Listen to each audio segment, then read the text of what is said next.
Because if I don't get it written down, then we'll have it here. So, I guess the question I was interested in asking was, when I read the story, because I learned from an oral culture, I was curious to know if the other students who are observing the story, because they're from another culture or from another ethnicity, that did they make that connection when he killed the albino that he was doing the right thing?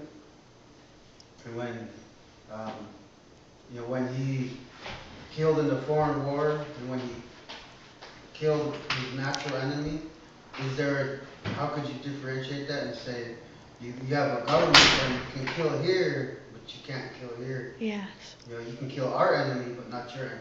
Yeah. Kind of thing. Exactly. And I thought, well, how do you, I was, because I had no problem with Abel killing his enemy. Yeah.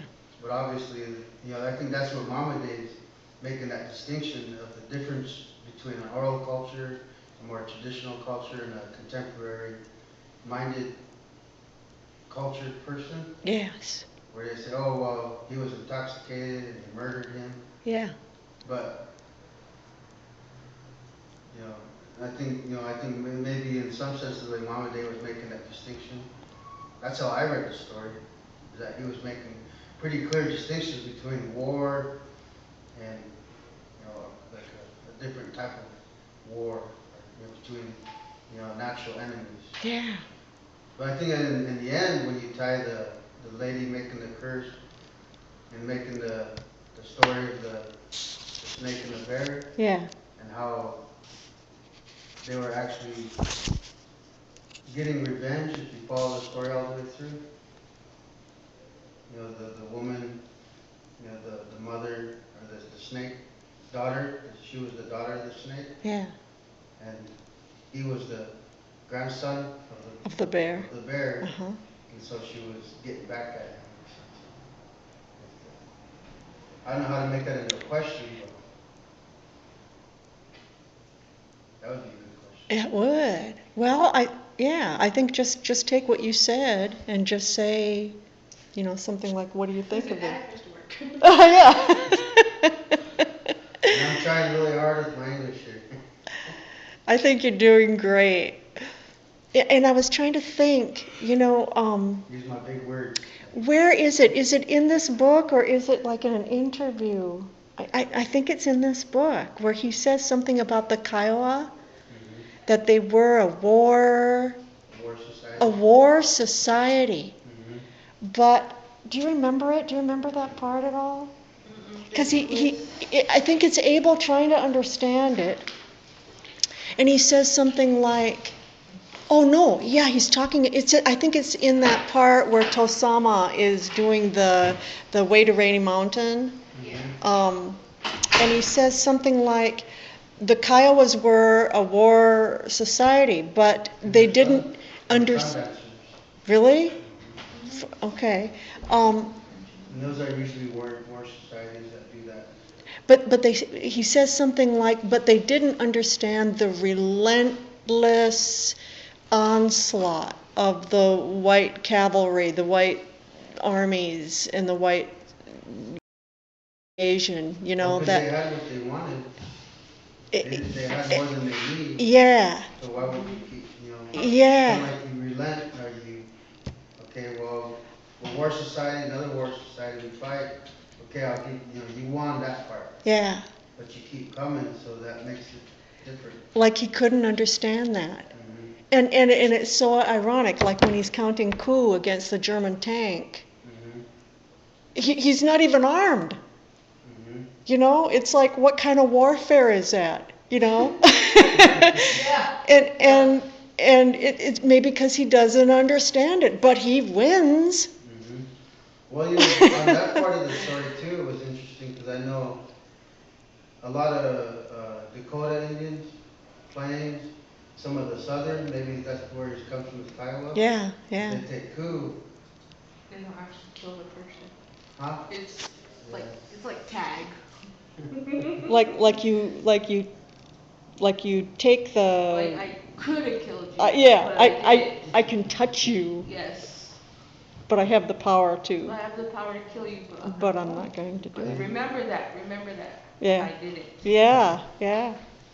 It's a wage of war, a war of respect. Intimidation, psychological. And then the thing, that I know you have a family to take care of, and to settle this agreement, if it gets past coup, then if I kill you, then I'm responsible for your family. So I there don't would know. be that honor of Mhm. of That- providing making for. alliances too sometimes. Like different families will make alliances that way. Where they not subjugate them, but they make alliances where, I could have killed you, but now we work together in a common goal. That's how some of the tribes got bigger. One would win over the other. They would work. Then one tribe would work with this tribe. and So, and take care of each other's families yeah. and And nowadays, survive better. nowadays it's in comparison, you would call it bureaucratic coup or wars Mhm. between our tribes, Mhm. where one tribe will kind of win over, then they work together. Really? That culture still exists. It's just on a different level or a different way. Is there an example that, like from recent history or? I would think the most recent one I could think of would be at this moment would be the tribes trying to haul coal from the Crow Nation. They're trying In to haul Montana? coal through here. Yeah? There's different elements of the tribes working, trying to gain favors with other tribes.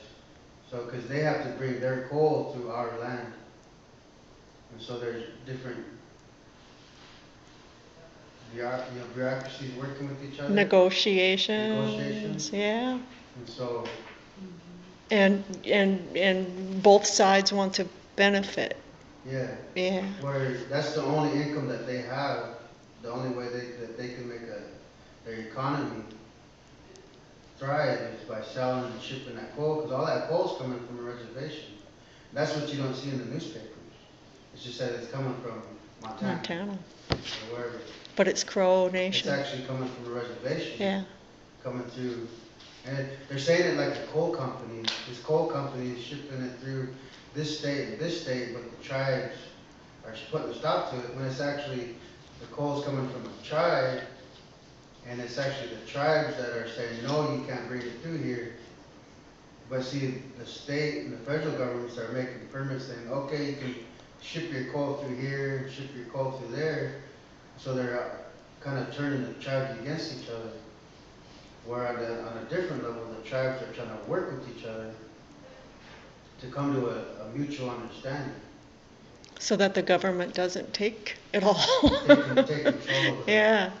But see, that's that whole taxation Interesting. thing between, because see, we're a treaty tribe and they're not a treaty tribe. Ah.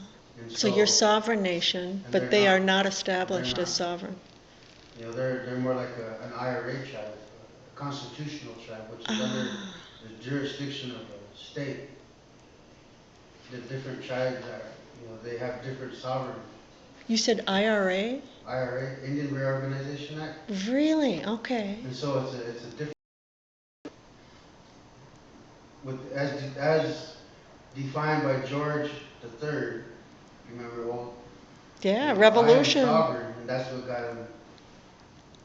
If you remember, he declared himself a sovereign. Sooner, and so that the nature of that sovereignty has grown into the United States, Yeah. where the United States is the sovereign, the Yes. most powerful country in the world. Independent of Great Britain. Monarchy. Yeah. And so, I mean, if you look at it from that perspective, and see a modern day account of taking coup, the, the tribe takes coup on the state, say, no, you can't allow that coal to come to our reservation. Yeah.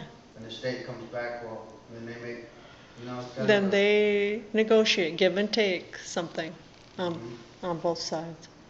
But then you make alliances with nonprofits, the tribes, you know, they unite, you know, the green and the tree huggers, Yes. environmentalists, the lobbyists for, you know, outside the tribe, they work with the tribes, kind of put up a wall, you know.